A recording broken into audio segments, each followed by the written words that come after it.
The LinkedIn Podcast Network is sponsored by SAP. Harness the power of AI across your business and achieve results that are relevant, reliable, and responsible with SAP Business AI. Revolutionary technology, real-world results. That's SAP Business AI. LinkedIn presents. When you're trying to come up with an original idea or finding your way around a complex problem, the idea and solution won't surface when you want them to. They will hatch only when the conditions are right.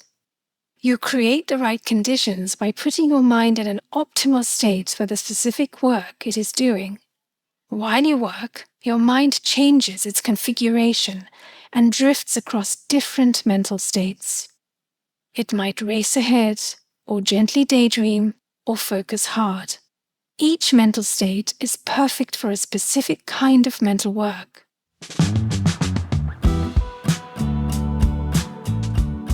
Hi everyone, it's Tuesday. I'm your host, Michael Kovnat, and this is the Next Big Idea Daily, where we bring you relevant insights from the most important new nonfiction as summarized for you by the authors themselves.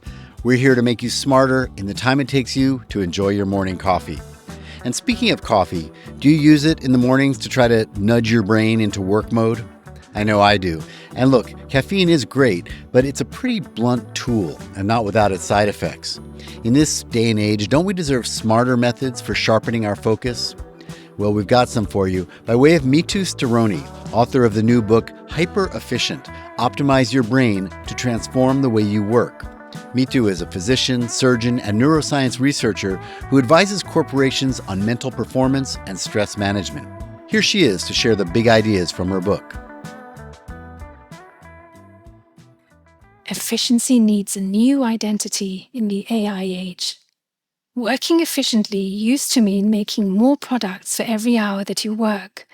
But this definition was born at a time when the manufacturing landscape was dominated by tangible products that could be assembled in parts, like cars and hairdryers. The knowledge workspace today is dominated by intangible products like solutions and designs. If you're manufacturing solutions and designs, you don't become efficient simply by producing more. Instead, efficiency comes from honing the quality of your product, having one genius idea instead of 100 mediocre ones. Most workplaces continue to promote productivity in terms of quantity, focusing on how many hours we worked and how much we got done, when we should be focusing on quality, how well we worked and how good the work is.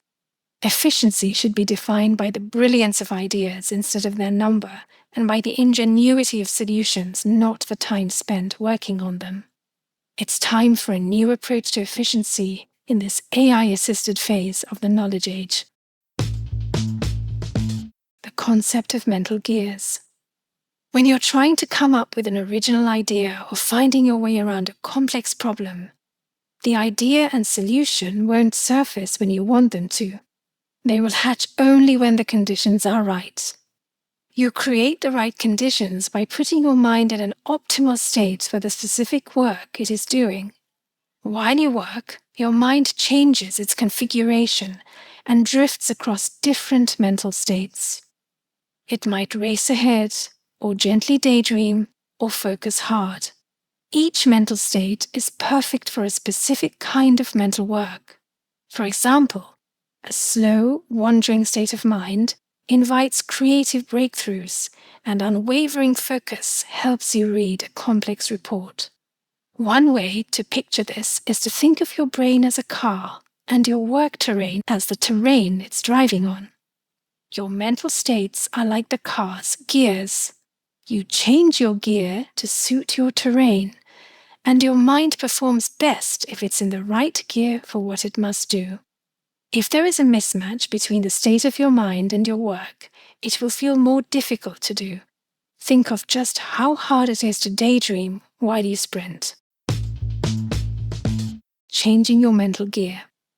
The dialogue between your brain and the world around you shapes your mental state, and you can choreograph your work, your routine, and your workspace to help you enter the right mental state for your work. One example is the effect of the time of day. It's easier to enter an optimal mental state for focused work in the morning than it is right after midday when we experience a dip in alertness. If you schedule meetings in the morning and tackle focused work early in the afternoon, the focused work will feel difficult because the time of day is acting against your efforts to stay focused. If, instead, you do focused work in the morning and hold routine meetings early in the afternoon, your circadian rhythm will help you stay in the right gear for both jobs. Another example involves playing with the workload your brain is under. A heavy mental load can push you out of an optimal mental state by making you tired, but it can also have the opposite effect and nudge you into the perfect gear.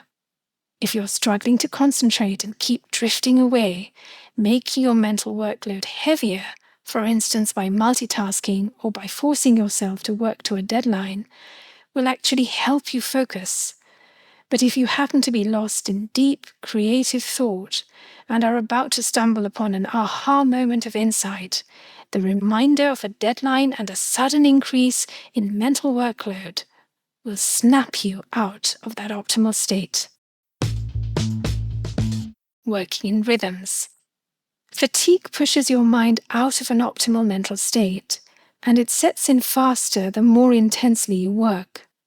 The key to efficiency lies in being able to ratchet up the intensity at which you work without falling out of an optimal mental state through fatigue. One way to achieve this is by working in sprints, where you work hard and then stop completely to take a break, repeatedly. But an even better strategy is working to a kind of power law, where you work intensely for short bouts, moderately for longer, and lightly for the rest of the time.